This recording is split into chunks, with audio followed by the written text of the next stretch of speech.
Temos a 6ª edição do Entre Psicólogos, com a convidada Beth Fernandes. Vamos chamar a Beth para entrar, um minutinho.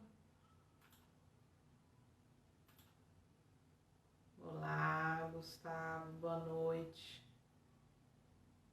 Vamos aguardar a Beth entrar, ela está a postos. Um minutinho só, tá? Cibele, maravilhosa. Boa noite. Sheila, Tainá Gondim, boa noite. Estamos só esperando a Beth entrar, um minutinho.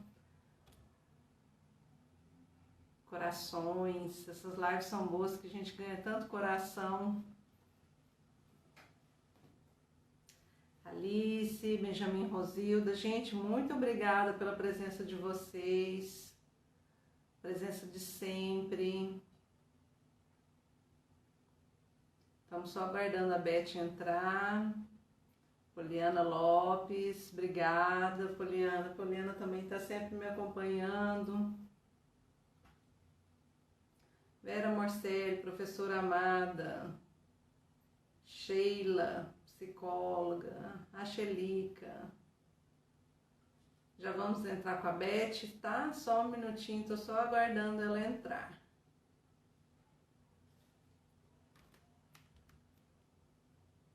Ana Carolina, Poliana.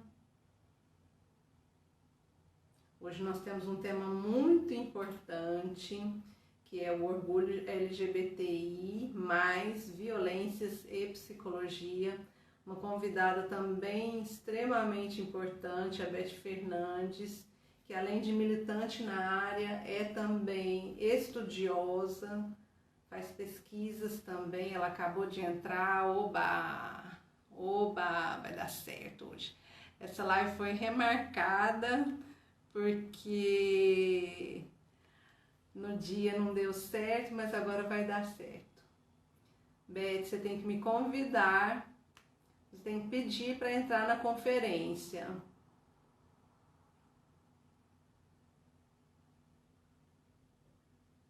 Um minutinho, gente, só para a gente se acertar.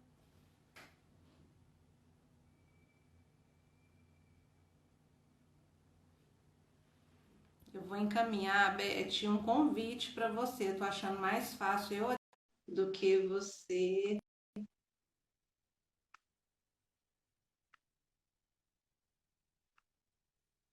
Vamos ver se vai dar certo agora.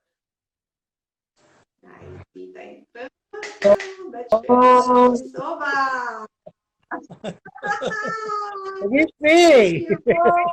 Deu certo! Ai, que bom! Beth, seja muito bem-vinda, Ai, Beth. obrigada. Eu falei que não é possível acontecer isso hoje de novo. Eu ia pular aqui do prédio. Não, Deus que me livre, faz isso não. Vamos começar então, Beth, porque o Não, eu tempo me senti aqui tão é ocupada a bem... última vez que você nem imagina. É. Ó, pessoal, já tem muita gente querida aqui, tem muita gente batendo palma, viu? Muita gente falou para mim que não perderia esse encontro, porque quer te escutar, Beth. Vamos Então, eu vou então. apresentar Eu também- a Beth Fernandes, é pós-graduada em Psicologia Clínica, mestre em Saúde Mental, presidente da Astral e coordenadora do projeto Casulo. O tema de hoje é Orgulho LGBTI mais violências e psicologia. Essa live foi pensada em razão do 28 de junho, o Dia do Orgulho LGBTI+, data celebrada e lembrada mundialmente.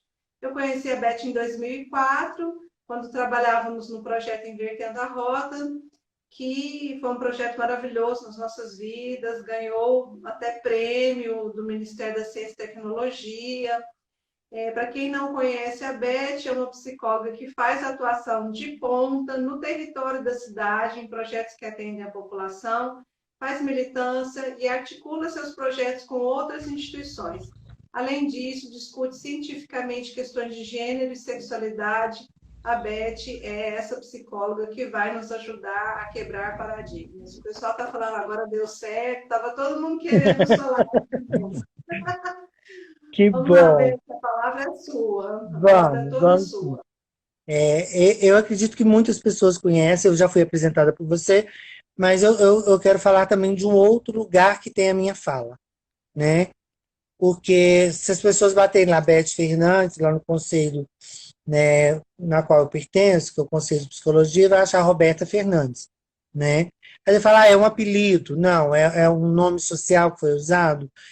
E aí eu quero fazer essa referência no sentido das políticas públicas LGBT, né? O que vem pensado e a gente, esse casamento que tem a psicologia com as políticas públicas LGBT. Porque muitas vezes a gente faz inúmeras críticas à ciência da psicologia e à profissão na qual eu estou e gosto e pertenço. Esse nome Beth saiu, né? Na década de 90 eu estava formando, né? Quem lembra de mim, formou comigo, sabe, né? A gente não vai falar de idade aqui, mas foi lá na década de 90 onde tinha uma pandemia da AIDS, as pessoas discutiam AIDS, discutiam a morte, discutiam uma pandemia que estava sob estereótipos das pessoas e a sexualidade. E eu, nessa mesma época, com todo vou usar essa expressão, me perdoe quem está ouvindo, o frisson de tá formando, né? E aí a gente tem que fazer essa ata memória, porque foi também na década de 90, né, em 1999. Oi, tá horrível. Deu só uma quebradinha.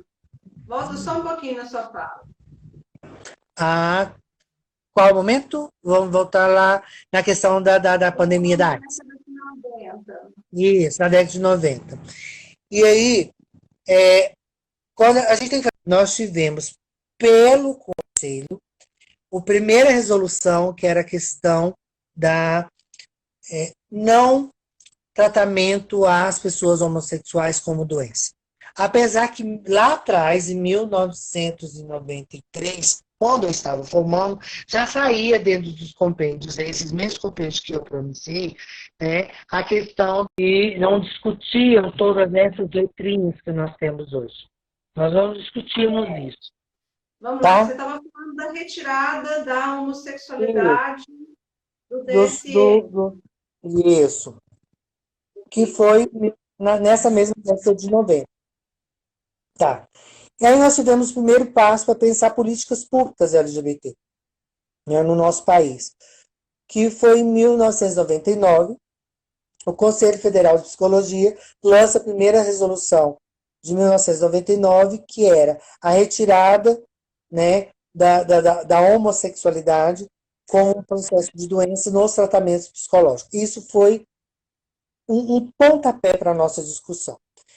Aí, muitas das vezes, quando eu começo com esse resgate de memória, as pessoas me dizem assim, Beth, mas nós tivemos, ano passado, uma, uma, uma chapa de cura gay, né, que onde se concorreu e ganhou 5 a quase 10% dos votos.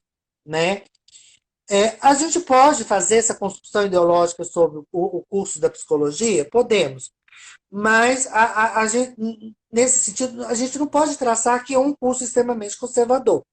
Nós temos linhas de áreas conservadoras, nós temos todo um processo, porque aí a gente vai fixar a psicologia dentro das políticas públicas de um conservadorismo ideológico, e não é isso.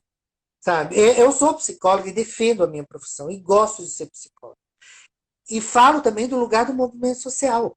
E dentro desse lugar do movimento social, hoje, por exemplo, quando a gente quer discutir dentro de uma psicologia, que a gente consiga avanços não só da retirada das relações de pessoas como doença, mas que a gente precisa ver a psicologia não só heteronormativa e sexista, sabe? E racista, sabe? Dentro desse processo, porque é menosprezar muito o que a ciência e dentro da nossa profissão estamos fazendo ao longo dos anos. É óbvio que ela, como conservadora, viu há muitos anos a psicologia clínica, né? A gente traçar essa discussão como uma psicologia para heterossexuais. Muitos anos foi feita uma psicologia clínica para heterossexuais. quando a gente procura um ou outro caso, por mais que a gente debruce sobre autores de renome, pouco se falar de como que foi todo um processo para tratamento ou para inclusão dessas pessoas dentro de um contexto de relação de normalidade. Eu vou colocar entre parênteses. Por quê? Vamos pensar comigo. Normalidade. Por quê? Vamos pensar comigo aqui, cara, como que a psicologia tem feito nesse processo das ciências políticas LGBTs. Essa letrinha nunca foi assim. Né?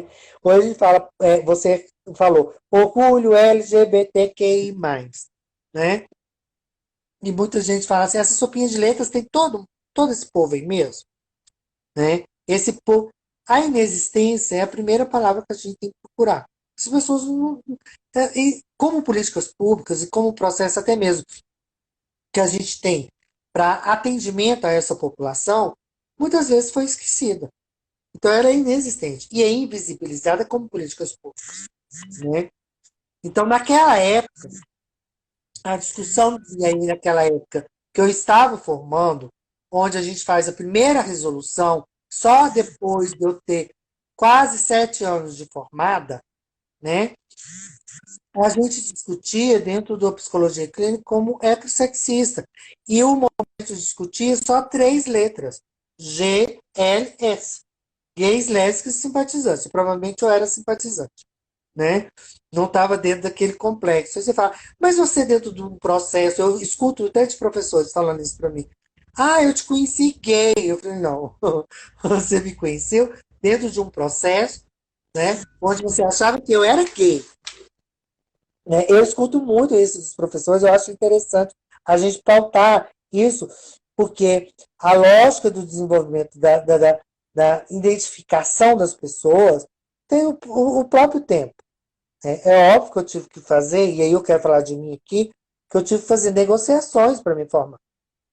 Né? Porque quem conviveu comigo, ele sabe a opressão que foi. E aí a gente fala de opressão, a gente fala de opressão de gênero, a gente fala de opressão de sexualidade, e aí na psicologia a gente tem que falar disso. Olha só, nós tivemos a resolução para Quais foram suas dificuldades na graduação e depois na sua carreira? olha só, se eu pensar na graduação, eu encontro com todos os meus professores hoje, eu não tive nenhum tipo de processo, vamos dizer assim, de homofobia com professores. Não tive. O povo assim, não, eu falei, não tive. E, inclusive, até professores machistas, e que davam determinadas disciplinas, que eles falavam, você se dedica, né? Vou dar o um exemplo, né? A todos os meus professores da psicologia comportamental eram homens, né? E aí eu tinha toda uma dedicação. Aí você fala, sabe, porque eles eram homens? Não. Eu não tive problema com nenhum professor, eu tive problema com colegas. Isso eu tive muito. Né? Porque aí. Você teve problema com quem? Com colegas. Meus colegas de graduação. Isso eu tive. Né? Porque era como se. Preconceito. Não, era querer dar limitação à sua condição histórica de ser. E eu não conseguia entender isso na época. Hoje eu dou conta de falar muito bem sobre isso. Só que eu, como sendo uma psicóloga, hoje identificada e assumidamente trans, fosse fazer o quê? Né? Eu vi muitas vezes. Beth, fala de novo. Fala de... Pensar sobre a questão da psicologia e as políticas públicas. Olha só, de 1999, da primeira resolução, até 2018, onde teve a segunda resolução especificamente para a despatologização das identidades trans, passou-se um tempo muito longínquo, onde eu acho que as políticas públicas LGBT, tá ouvindo? Sim. Não? Onde as políticas públicas LGBT e a gente falar de políticas públicas e a psicologia deveriam ter feito um acento maior sobre isso. Aí eu vou dizer por quê. Quando a gente fala em orgulho LGBT, eu escuto, eu tive recentemente participando de uma mesa e um desembargador perguntou para mim, mas orgulho de quê? Né? E aí a pergunta era, as pessoas podem ter, Excelente pergunta. agora orgulho de quê que você tem? Né? E dentro dessa história, a psicologia traz muito orgulho. Sabe? Quando a psicologia assume essa luta, e eu vejo companheiros, eu vou citar o nome, sabe? Ionara, que estava na coordenação passada, que foi uma luta que eu falava, Ionara, estão lá querendo discutir ainda sobre a identidade de gênero, pessoas travestis sexuais como doença. As pessoas estão querendo reverter o que foi pedido na época, e ela era presidente na época, por isso eu estou citando o nome dela, né? Pedindo para que a resolução caia-se por terra, que era não tratar as pessoas como doentes. Né? E aí o orgulho, quando me perguntam, orgulho também eu tenho da minha profissão, orgulho eu tenho desses profissionais que lutam e falam. Essas pessoas não estão dentro de um contexto de vulnerabilidade, mas não estão dentro de um contexto de ser doentes, sabe? Ser menosprezado de uma sociedade. É totalmente diferente isso, sabe?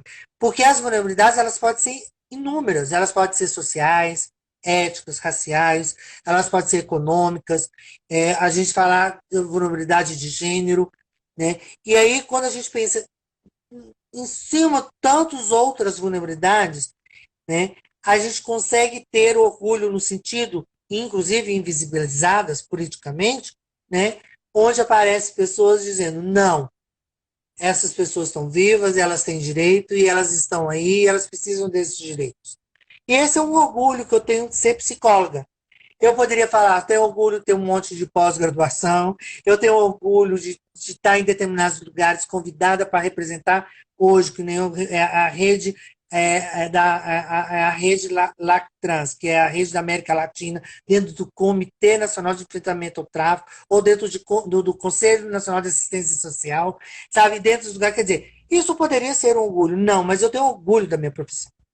Eu tenho orgulho que tem pessoas, olha, nós tivemos quase 10% que falaram que queria a cura gay, mas eu tenho orgulho de profissionais que estão até essa noite discutindo comigo que essas pessoas existem e a gente precisa falar sobre isso, sabe? Então, essa mesma resposta eu disse ao desembargador de uma outra forma que não dirigida a meus colegas profissionais da psicologia. Quando eu atendo estagiários aqui e eu vejo eles perguntando, eu pago um curso caro, porque a psicologia é um curso caro, eu pago um curso caro e o que eu vou fazer com isso? E eu falo, olha, eu fiz uma pós-graduação em psicoterapia breve e hoje eu aplico essa mesma psicoterapia dentro dentro das populações mais vulneráveis ao atendimento, né? Ou a populações com queixas específicas da sexualidade. Então, quando eu estou com esses estagiários traçando esse caminho, né? E eu vejo profissional como você, olha só, a persistência sua que um Instagram tem que dar certo. Ele tem que funcionar aqui para a gente falar, sabe? Ou como se tem o exemplo da Ionara, né? Vai ter que funcionar. Essa luta é persistente. Vamos ter que falar sobre isso. Isso é orgulho LGBT. Sabe? Isso é orgulho. Aí você fala, mas a Kai não é LGBT, Leonara não é. Não, isso é orgulho porque elas estão falando dentro de uma profissão que elas são psicólogas, aguerridas, doutoras, falando, ei, vamos discutir esse tema.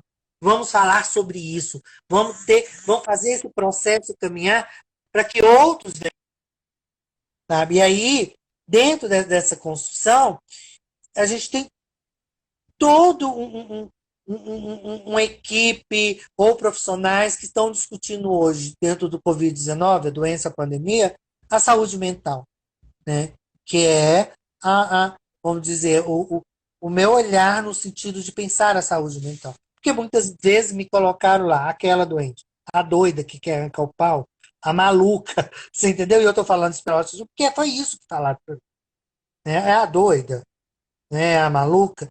E aí, esse olhar que eu tenho, que é a pupila, a questão da saúde mental, a gente conseguiu hoje discutir, sabe, a saúde mental da população como geral. A saúde mental das mulheres que estão sofrendo violência. Olha só, eu estou desde 2004 dentro do conselho chamado Conselho Estadual da Mulher. Hoje eu sou presidente do Conselho Municipal da Mulher. Isso não é avanço, eu não tenho que ter orgulho? Muito Isso é, orgulho, isso é avanço, isso é claro. orgulho. Principalmente quando a gente está vivendo num país extremamente conservador, onde as pessoas querem ainda eleger, me desculpa, perdão os psicólogos que votaram nela, mas eleger uma chapa que fala em cura gay, uma chapa que faz essa discussão do retrocesso com a gente, né? Então, quando a gente Exatamente.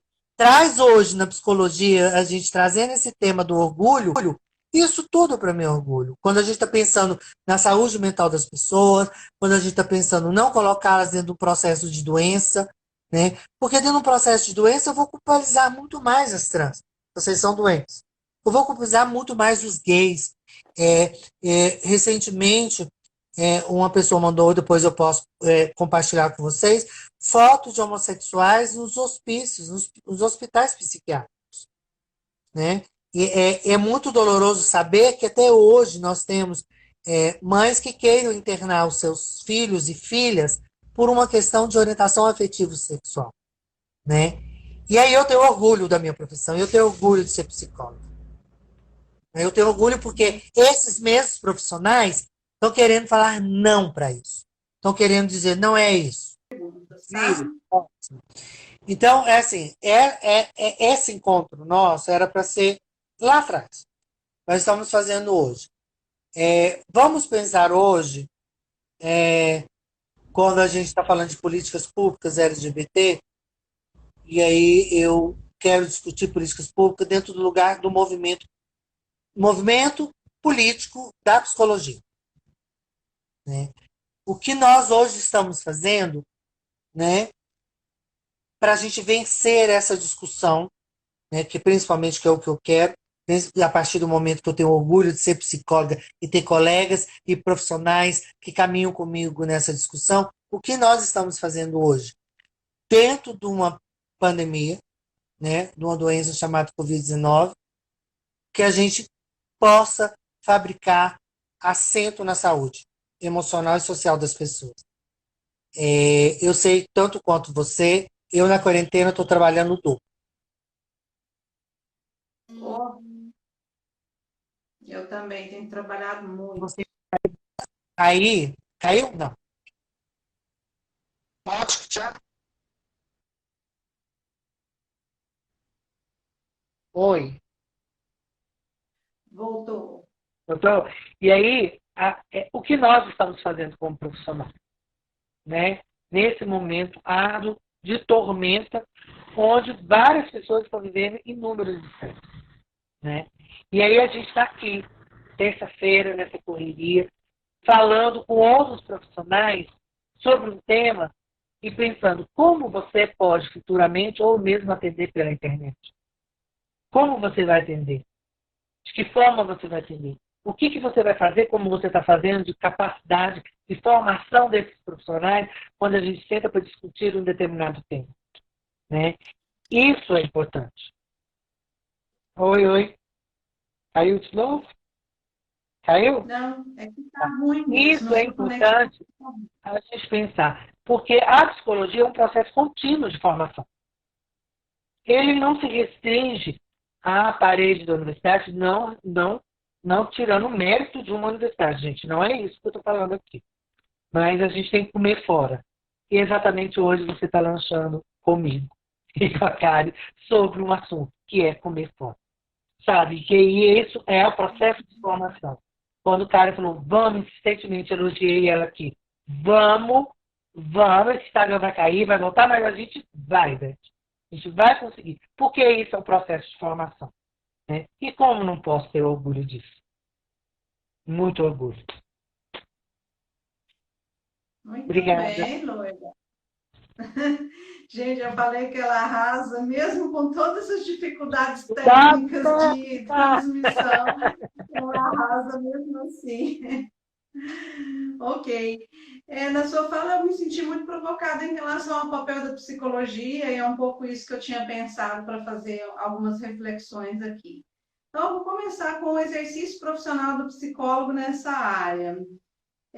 Nós precisamos lembrar sempre retomar o Código de Ética. E quando eu entrei como presidente da Comissão de Orientação e Ética do Conselho, e adoro esse lugar, então nas minhas falas eu sempre venho retomando o Código de Ética. Então, primeiro eu vou falar da letra B do Código de Ética, que fala que ao psicólogo é vedado, aspas, induzir a convicções políticas, filosóficas, morais, ideológicas, religiosas, de orientação sexual ou a qualquer tipo de preconceito quando do exercício das suas funções profissionais. Essa questão também da orientação sexual e versus opção sexual, que é uma coisa que a gente, como sociedade, a gente ainda confunde muito, né? Preciso sempre estar retomando isso, que essas pessoas não optam por ser homossexuais ou heterossexuais, a gente não escolhe isso, isso Eu queria acontece. optar ser bi. Eu queria ser bi, pode optar, abacaxis. Em qual momento que você marcou o X na sua vida? Qual foi o momento que você marcou o X pela opção que não existe, né?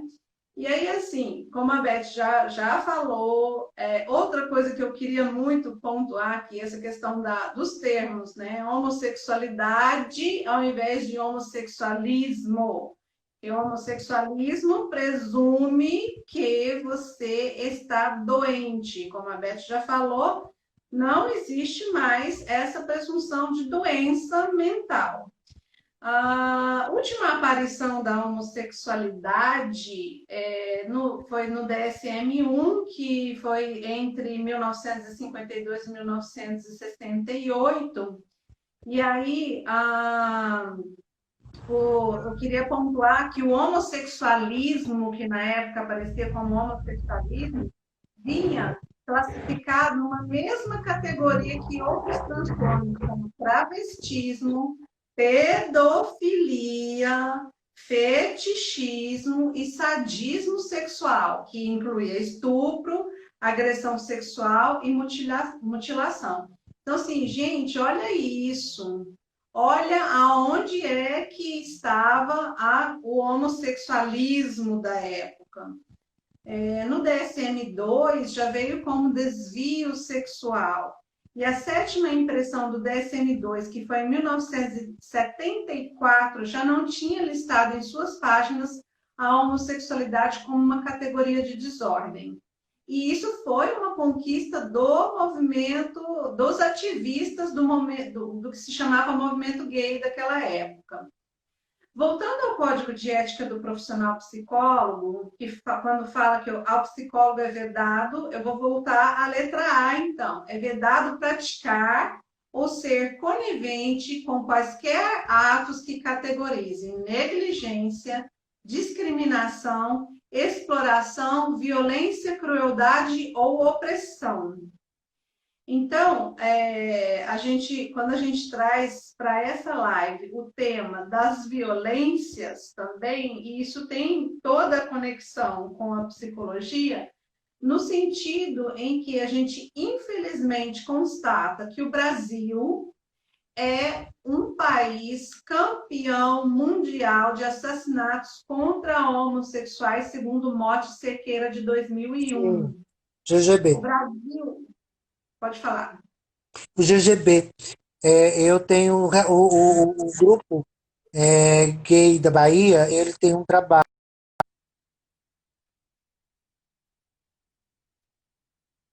Eita, Beth caiu. Eu vou tentar colocar ela de volta aqui, um minutinho. Vou convidar de novo. Vamos ver se ela entra. Enquanto isso, eu vou continuando a minha fala aqui. A gente estava falando sobre as violências contra... Beth, você caiu e voltou. Ele entrou e voltou. Caiu e voltou.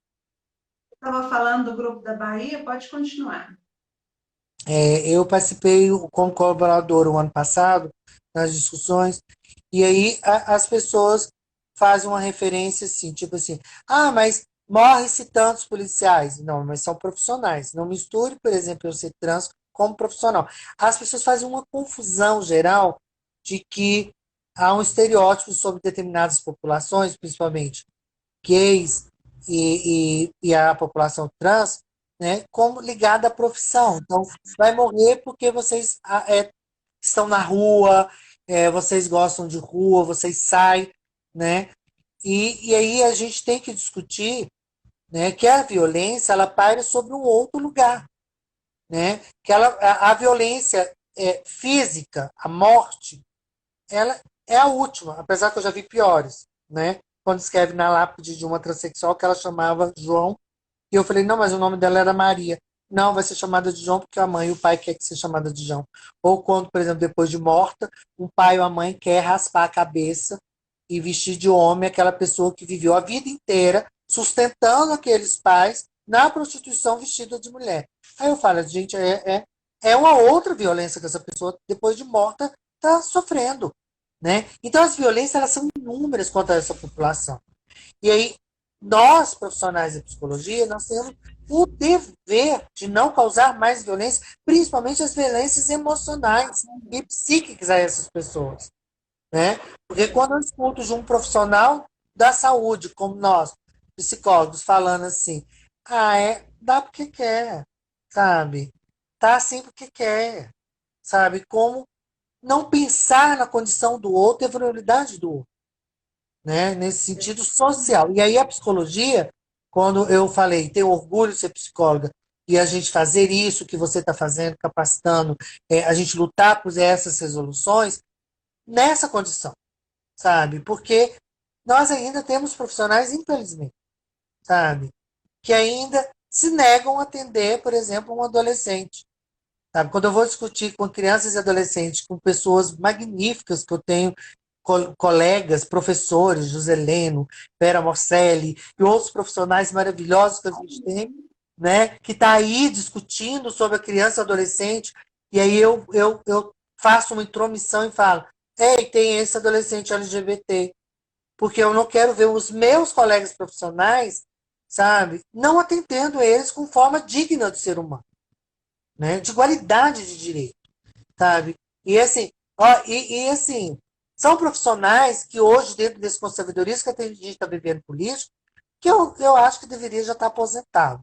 Mas estão aí na luta aguerrido com a gente, falando, não, vamos, vamos fazer isso, vamos fazer aquilo, né? Vamos fazer aquilo outro. E eu fico pensando, gente, foi minha professora, meu professor, a gente estava lá atrás discutindo isso e voltamos tudo de novo a discutir, porque nós não queremos Exatamente. que essa tormenta e esse ódio tome conta de um curso maravilhoso que é a psicologia.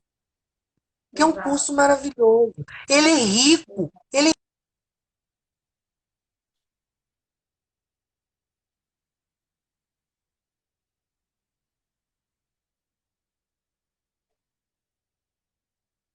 Eita, que falhou.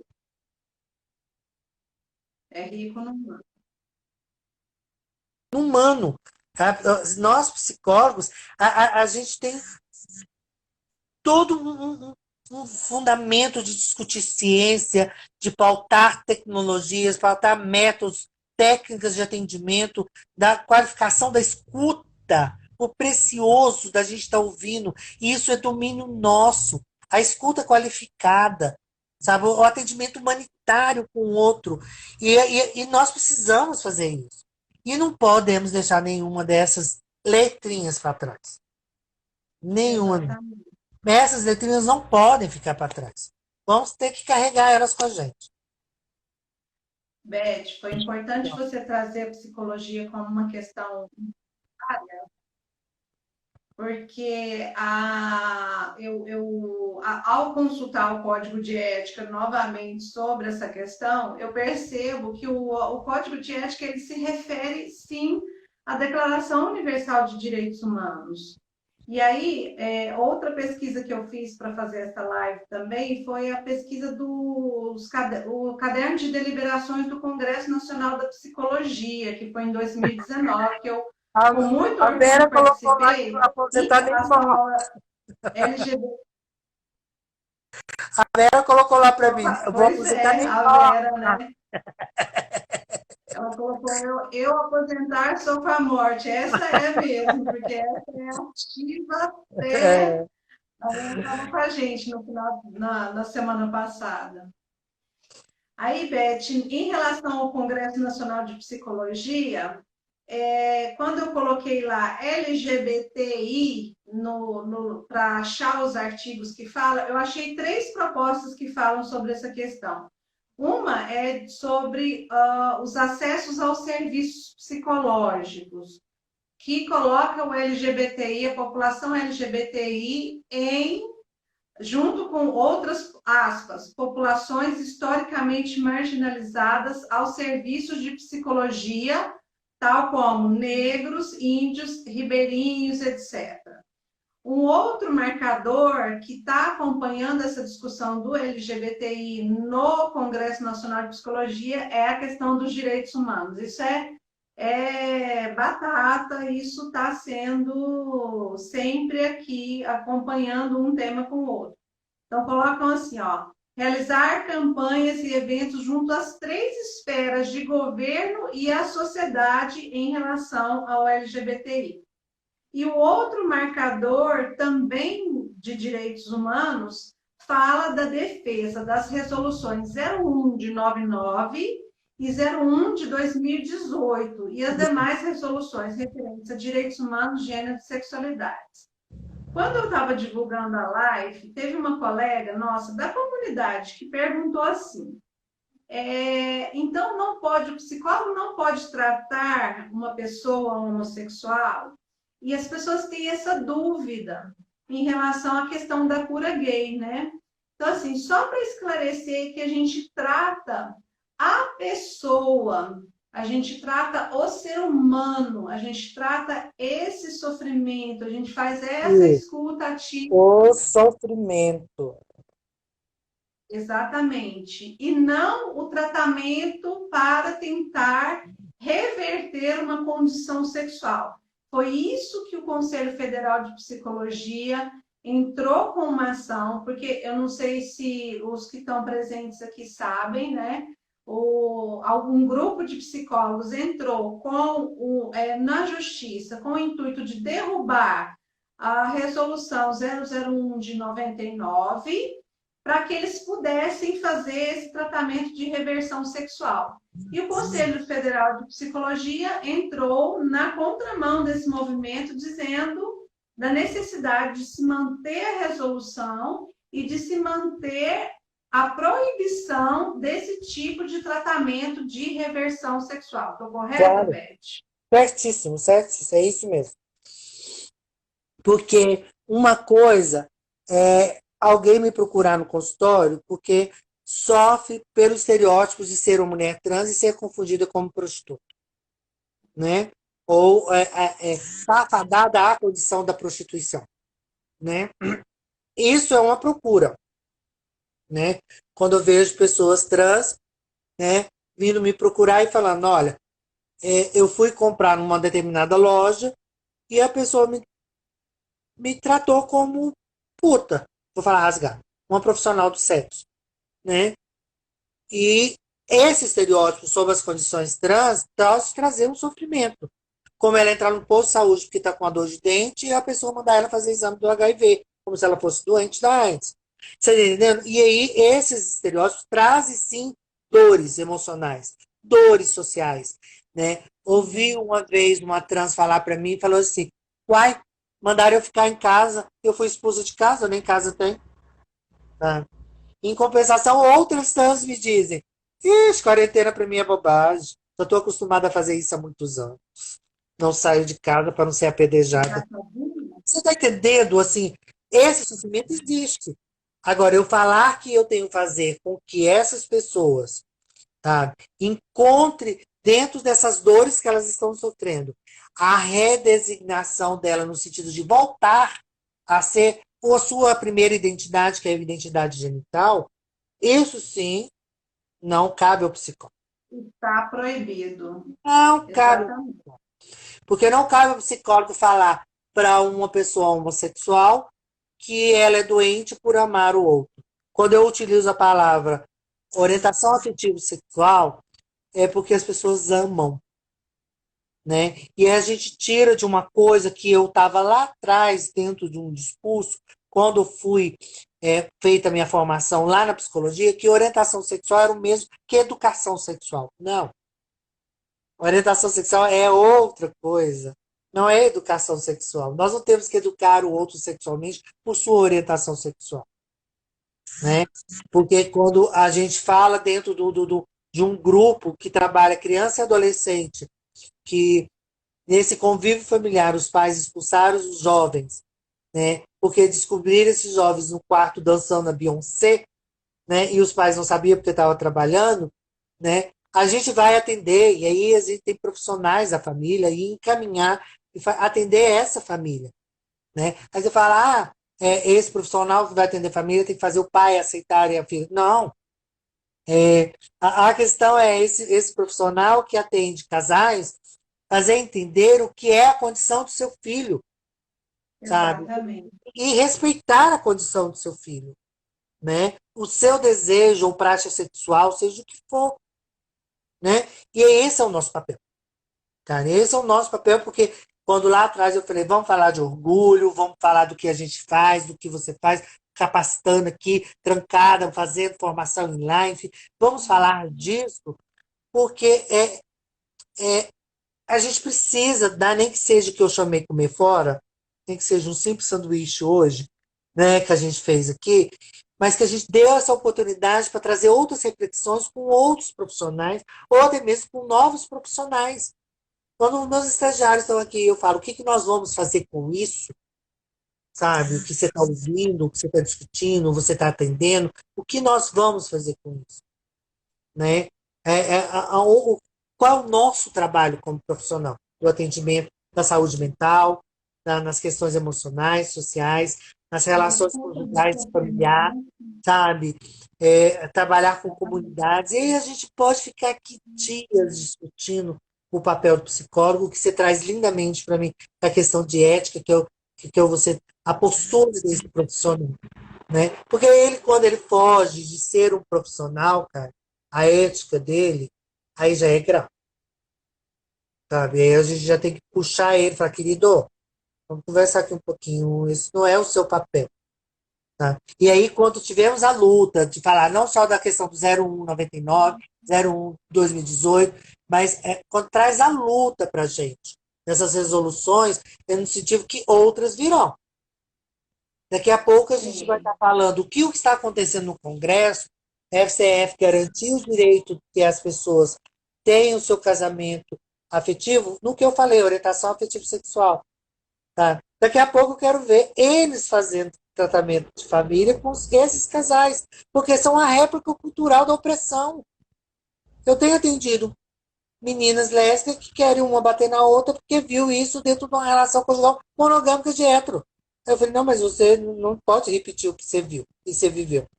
Sabe? E aí a gente vai ter que começar a tratar outros assuntos. E aí, dentro de uma sociedade conservadora, vai falar, pera, já está ensinando os casais como se amar? Porque é assim que pergunta para mim. Você quer que todos virem trans igual você? Eu falei, não, melhor do que eu. Mais doutoras, mais médicas, mais politicamente corretas, mais e mais. Né? Não igual a mim. Pode ser melhor um pouquinho. Isso eu não me importo. Certo? Beth, maravilhosa. Vamos Só puxar a uma conversa com coisa. esse povo, que na hora que eu vi a Vera lá falar, só nem morta, só quando eu morrer vou aposentar. Eu adorei ela. O pessoal tá aí, ó. Tá todo mundo aí. Vamos perguntando, gente. Estamos chegando quase no final da nossa live aqui.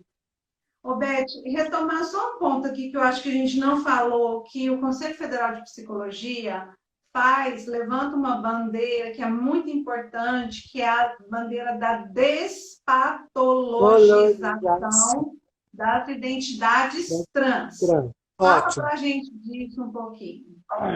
Vamos lá. Essa discussão começou em 2013 para 2014, quando começou o Conselho Federal de Psicologia trazer as discussões das identidades trans e a despatologização das identidades trans. A princípio, muitos psicólogos achavam, né, que para uma trans fazer uma cirurgia, ou que todas deveriam fazer uma cirurgia.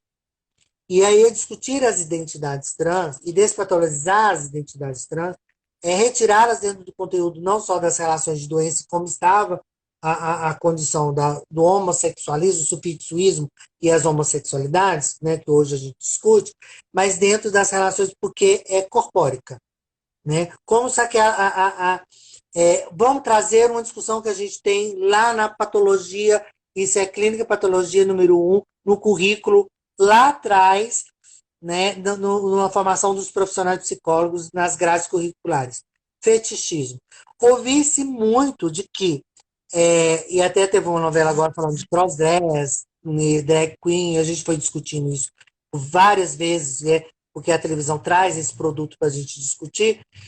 A patologia é uma matéria muito importante para a gente discutir sobre isso, mas não necessariamente dizer que uma pessoa como eu, que faço a minha transição, me adapto à minha construção identitária ao gênero não pertencente ao órgão de nascimento, né? E aí eu me construir, conexão, que eu falo, a essa relação de adaptação, porque é aí que vem, que a gente retirou agora do CID-10, que foi agora, esse ano que saiu, né, na conjuntura de ser vista como disfóricas, perturbadas, doentes sexualmente, e isso era muito frisado dentro das relações do fetichismo.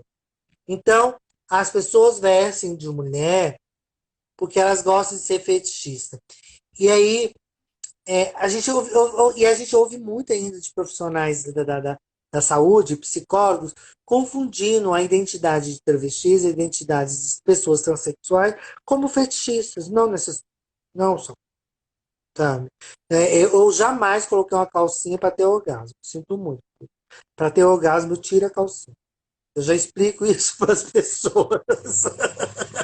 Não tenho orgasmo com calcinha. Eu tiro a calcinha. Eu estou fazendo essa piada grotesca, me desculpe todos, mas é porque o produto vindo de um objeto, o produto vindo de um objeto como aquele fetichista, né? Como, por exemplo, nós temos aí os crossdress, né? Que apareceram na televisão, homens que... Isso é uma outra questão, né? Quando eu estou escrevendo artigo que eu passo por... existe inúmeros seres humanos, plurais seres humanos, né? E variáveis seres humanos. Agora, colocar as identidades trans como doentes e patologicamente doentes é não reconhecer a identidade de gênero dessas pessoas. Tem uma corrente aí falando de ideologia de gênero que eu não vou entrar na nossa seara aqui nessa discussão, de hipótese alguma, que senão vai ser mais 2 horas de discussão sobre isso. Eu não vou entrar nessa discussão. E aí, dentro das categorizações das identidades trans, as discussões, por exemplo, vamos comigo. Então, quando eu começo lá a palavra com vocês, que lá na universidade eu era vista como um gay afeminado, que usava cabelão, brinco, né? Usava as roupas, calça rasgada. Sabe? Caiu? Não, eu estou olhando aqui para ver se eu Tá. acho o tempo. Olha só, vamos lá. E lembra que eu comecei a fala fazendo esse resgate? Eu estava fazendo esse resgate? Então um gay, aí um gay afeminado, usava cabelão, pintava cabelo, fazia sobrancelha, usava brinco, usava calça rasgada, que hoje é uma fortuna em algumas lojas aí no shopping, entendeu? E aí eu usava calça rasgada, e o povo, não, você rasgou a calça aí, fez de propósito, né? Você fica olhando. E aí, olha, naquela época, década de 90, começo dos anos, final de 89, começo de 90. E essas discussões, aí depois eu passei a ser travesti, aí o povo queria que eu fosse profissional de sexo. Eu falei, não, meu paráter é outro, minha discussão é outra. Aí não é travesti, porque aí fez a cirurgia, né? Aí agora você tem um lugar de fala e um peso. Carregar uma genitália não vai ser qualquer uma que sabe o peso de carregar isso dentro de uma sociedade opressora e machista. Sabe? Achar que aquele lugar é um produto de prazer para o outro, não para você mesmo. Tanto que é uma discussão que eu faço das técnicas cirúrgicas, a resignação, de o que há anos vem falando. E aí eu mudei meu nome em 30 dias, nem Roberta Close conseguiu, ela demorou 15 anos para mudar o nome. Em 30 dias eu mudei meu nome, né? E agora eu sou normal, posso morrer, não preciso nem pedir para casar, se eu quiser eu caso, posso ter filho, adotar, fazer um monte de coisa. Quer dizer, a normalidade vista sob o padrão da ciência e dessas ciências médicas e dessa ciência jurídica constrói esses estereótipos que produzem uma série de doenças patológicas. E nós não estamos aí. É isso que as pessoas têm que entender. Nós não estamos dentro dessa construção de patologias. Tá? Ah, você almejou chegar. Não, isso foi uma construção. Eu tenho amigas que não vão fazer cirurgia e não querem fazer cirurgia. E que não são as pessoas doentes. Sabe? Produzem, são doutoras dentro da universidade dando aula. Sabe? Tá aí fazendo mil coisas, produzindo, sabe? Nós temos trans que estão produzindo compêndios maravilhosos, teóricos, né? E não são cirurgiadas como eu. Outras são, outras não querem, sabe? Outras têm relações afetivas cirurgiadas. Nós temos pessoas públicas em Goiânia que fizeram cirurgia, são casadas com mulheres. Ah, que loucura! Então, aí as pessoas querem pôr peso sobre isso, né? Eu brinquei com você sobre a questão da opção. Ah, se fosse optar, eu queria ser bi. Eu ia beijar muito, não ia, querido? Ó, todo mundo. Mas não é uma opção. Não é uma opção de sair beijando muito. Então, vou ter que beijar pouco. E principalmente no Covid-19 não podem beijar. Não pode beijar. Não pode beijar. Então, o que acontece, cara? A despatologização das identidades trans veio exatamente para não criar esse estereótipo, principalmente dentro da corrente psicológica, que acha que são todos doentes, precisam fazer laudos psiquiátricos, precisam, sabe, uma série de coisas. É. Fazer um diagnóstico Isso, psicológico. que essas pessoas trazem traços, todas nós, pessoas, seres humanos, trazem alguns traços, seja eles, quais que forem, dentro da sua personalidade. Agora, acentuar esses traços como condição das suas identidades trans, isso sim não devemos fazer, que é o que o conselho veio falar. Olha, aqui você não pode criar de que essas pessoas são doentes. É aí a sua colega que pergunta, posso atender? Claro, e deve. Deve. Essas pessoas são enxotadas de casa. Essas pessoas Na não. verdade, Nós, nós temos nem 10% da nossa população dentro da universidade, sabe? Tem que talvez fazer negociações para estar dentro da universidade. Ou viver em clandestinidade. Fala, nossa, eu achei que aquela criatura era gay, olha lá o que é. Não, gente, talvez essa pessoa fez uma negociação para se manter dentro daquele lugar que é de poder. Porque, olha, estar dentro da universidade também é poder. Eu não quero esquecer de falar que amei estar com vocês. Karen, você faz um papel extraordinário no sentido de estar trazendo informação para as pessoas, esse diálogo, nesse momento que a gente precisa discutir.